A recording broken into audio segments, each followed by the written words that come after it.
Remember when Tennessee's Rod Clark told me it was stupid to think the Vols were better without Jahmai Mashack on the floor? Yeah, those comments look especially silly now after this.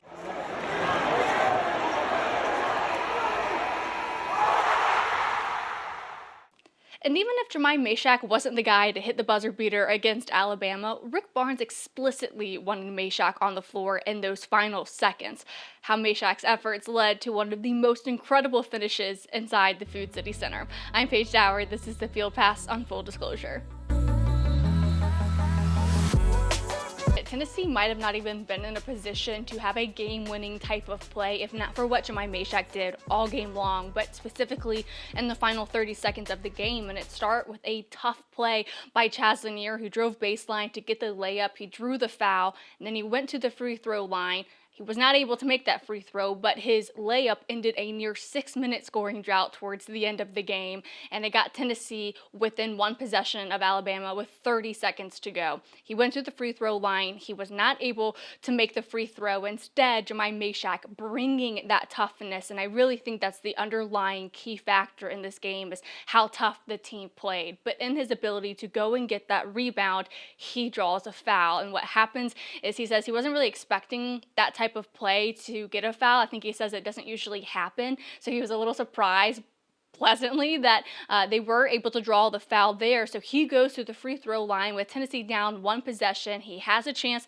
to tie the game with those two free throws, and he sinks both of them inside a dead silent arena as he categorizes to two biggest plays of the game getting ready to go. He goes back to what he does during practice, and it's something that he's been doing the last few weeks is this positive self-talk. He goes back to his routine, and that routine delivers him two free throws in a crucial moment inside Food City Center that ties the game at 76 apiece with 30 seconds to go. I started doing probably like a couple weeks ago is really breathing in and telling myself that I am a great shooter. I am confident. I am whatever I need to be at that moment. And I told myself that I'm a great free throw shooter, and that's what the results were. So just kind of breathing in, calming myself down. I'm a very energetic player. I'm, very amped up, but really relaxing, taking in the moment, and just doing what I practice all the time. I'll also have a profile on Jahmai Mashack probably in the next week or two talking about what his family has meant to him and what his journey at Tennessee has meant to him as well. So make sure you subscribe so you don't miss out on that conversation. Back to the idea of practice building consistency. We saw that in the free throw line and how self-talk has helped him with that. It showed up again in the final play of the game after Tennessee forced that 5-second violation, and it's Jahmai Mashack really driving down the court after, getting the ball from Sakai Ziegler, and it's Felix Okpara setting up a nice screen on Grant Nelson, and then who is guarding Jahmai Mashack? 6'11" Clifford Amuri, and Jahmai says he just goes back to what he was practicing after practice with 6'11" Felix Okpara guarding him. After every shoot around, I'll get Felix, and at the end I'll just have him guard me from like where I shot the ball, and so I usually miss or I'll make it on Felix, but today I just imagine Felix was in front of me and I hit the shots.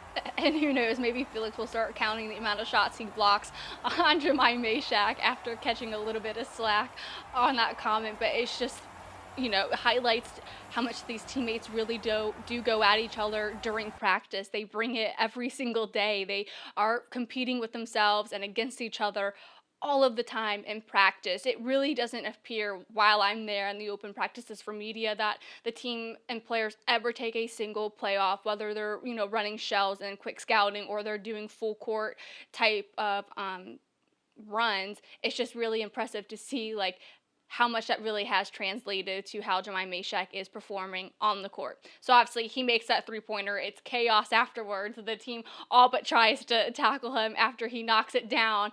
And let's go back to Rick Barnes, who was losing his mind, shaking his hands in the air. And for him, what was the signal that, okay, he can relax now? When the crowd went nuts.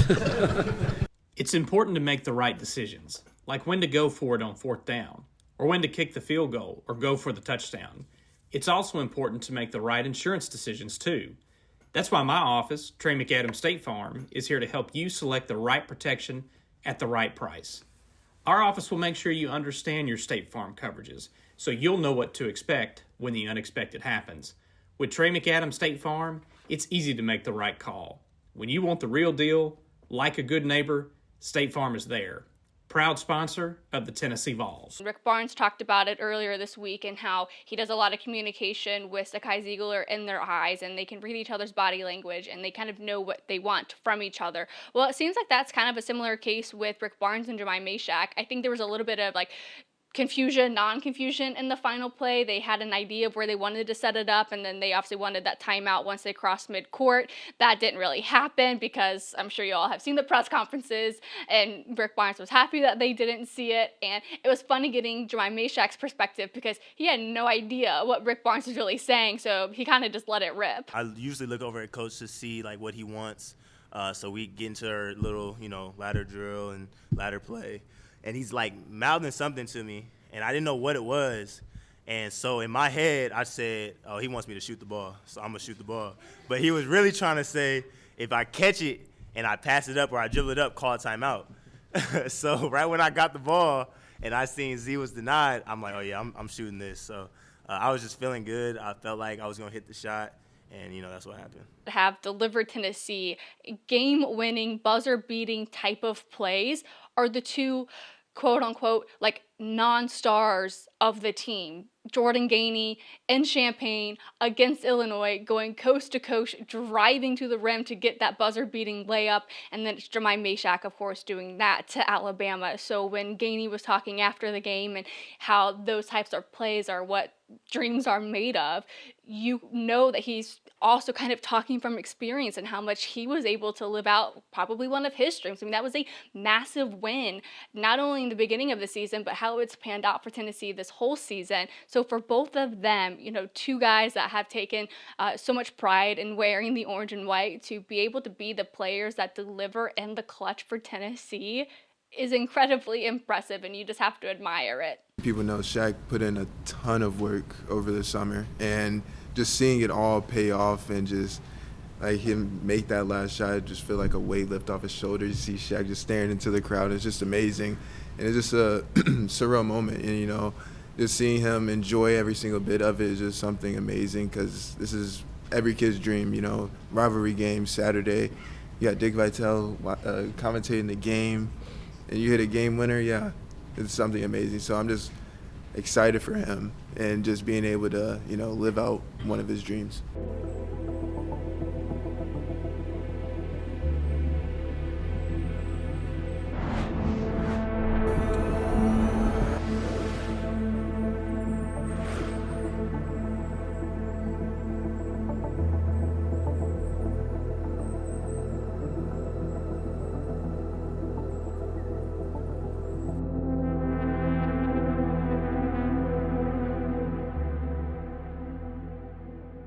Who could forget Josh Heupel in attendance for this game, winning back-to-back games against Alabama at home, knowing all so well how nice it is to smoke the cigars after defeating Alabama. He signals such when he's on the Jumbotron on this first Saturday of March, and it kind of was a foreshadowing of the chaos that would ensue after the game, leading to this one message from Rick Barnes after the game. So I told the guys, I guess, welcome to March.